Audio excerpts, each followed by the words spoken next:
শীতের পিঠাপুলির আয়োজনে আজ শেয়ার করব গাজরের পিঠার রেসিপি। গাজর দিয়ে যে এত সুন্দর ডিজাইনার পিঠা তৈরি করে নেওয়া যায়, আমার আজকের ভিডিওটি না দেখলে মিস করবেন। যারা কখনো গাজর দিয়ে পিঠা বানিয়ে খাননি তারা প্লিজ একবার হলো এই গাজরের পিঠা রেসিপিটি ট্রাই করবেন আর স্কিপ না করে আমার পুরো ভিডিওটি দেখে নেবেন।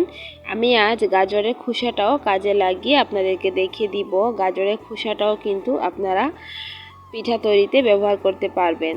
তো দেখুন, এখানে আমি দুটি গাজর নিয়েছি আর গাজরের খোসাগুলোকে আমি এভাবে ছিলে নিয়েছি। তো এক সাইডে রেখে দিলাম। এখন আমি একটা গ্রেটারের সাহায্যে গাজরগুলোকে গ্রেট করে নিয়েছি। এটাকে আমি পিঠার পুর হিসাবে ব্যবহার করব। তো প্রথমেই আমি পিঠার পুরটা রেডি করে নিচ্ছি। একটা ফ্রাই প্যানের মধ্যে দিয়ে দিলাম 1 চামচ পরিমাণ ঘি। এখন আমি এর মধ্যে দিয়ে দিব গ্রেট করে রাখা গাজর। আপনারা চাইলে এখানে নারিকেলের পুরটাও ব্যবহার করতে পারবেন। তো আমি এখানে গাজরের পুর দিয়ে পিঠাগুলো তৈরি করে আপনাদেরকে দেখিয়ে দিব। দেখুন, এখন আমি ভালো করে নেড়েচেড়ে একটা চামচের সাহায্যে ভালো করে মিশিয়ে নিচ্ছি। এখন আমি এর মধ্যে দিয়ে দিব খেজুরের গুড়। আপনারা চাইলে এখানে চিনিও ব্যবহার করতে পারবেন। গাজরের এই পিঠাগুলো যদি কাউকে বানিয়ে খাওয়ান তাহলে সে একটা খেয়ে আরেকটা চেয়ে খাবে, এরকম মজার হয়ে থাকে গাজরের পিঠাগুলো। দেখুন, আমি চামচের সাহায্যে ভালো করে নেড়েচেড়ে মিশিয়ে নিচ্ছি। আর এই পর্যায়ে গাজর থেকে কিছুটা পানি বের হবে। তো পানিগুলোকে আমি ভালো করে টেনে নিব।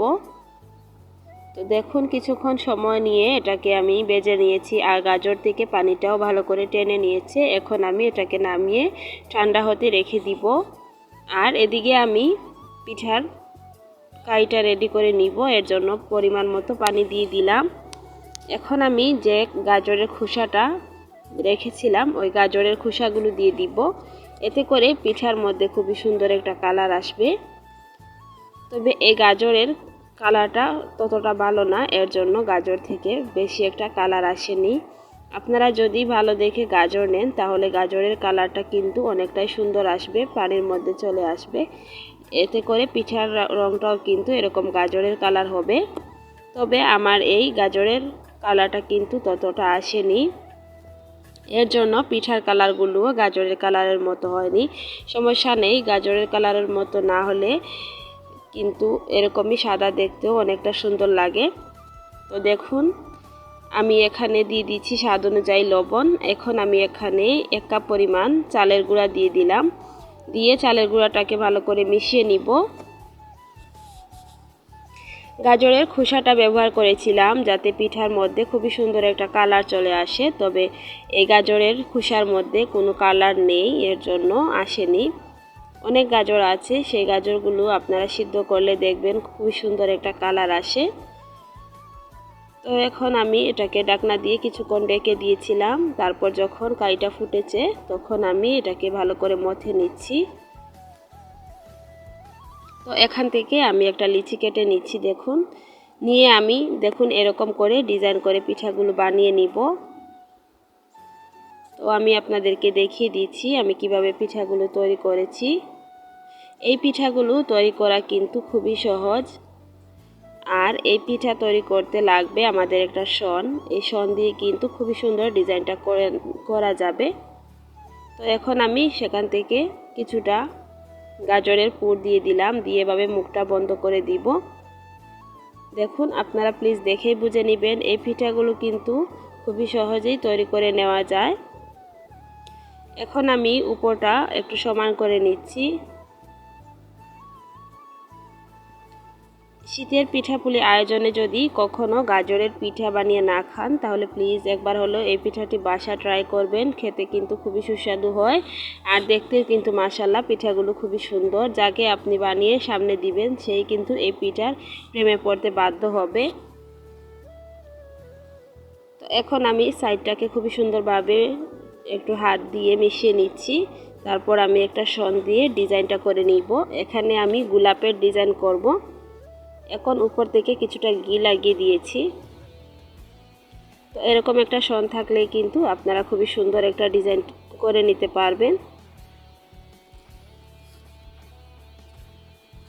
দেখুন আমি এভাবে করে শন দিয়ে উপর থেকে হালকা হাতে এভাবে চেপে চেপে দিচ্ছি। তারপর শন দিয়ে কিন্তু এভাবে ডিজাইনটা খুবই সহজেই করে নিতে পারবেন। আর আপনারা আপনাদের পছন্দ অনুযায়ী এখানে ডিজাইনটা করতে পারবেন। আমি এরকম ডিজাইন করেছি যে আপনারা এরকম করতে হবে তা কিন্তু নয়।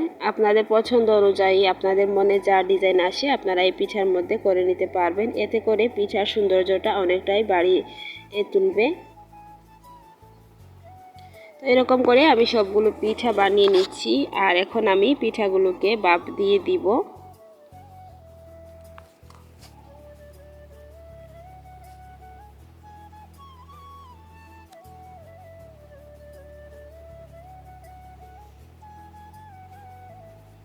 তো দেখুন কতটা সুন্দর লাগছে পিঠাগুলোর পাপড়িটাকে আমি একটু চেপে চেপে উঠিয়ে দিচ্ছি। এতে করে পিঠার পাপড়িটাও দেখতে সুন্দর লাগবে। দেখুন এখন আমি আরেকটি পিঠা আপনাদের সাথে শেয়ার করছি।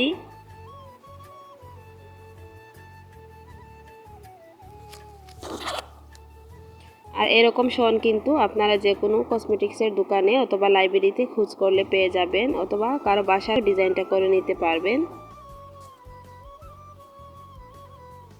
ডিজাইনটা করা কিন্তু খুবই সহজ। শন দিয়ে এভাবে একটু চাপ দিলেই কিন্তু দেখুন একটা সুন্দর ডিজাইন চলে আসছে।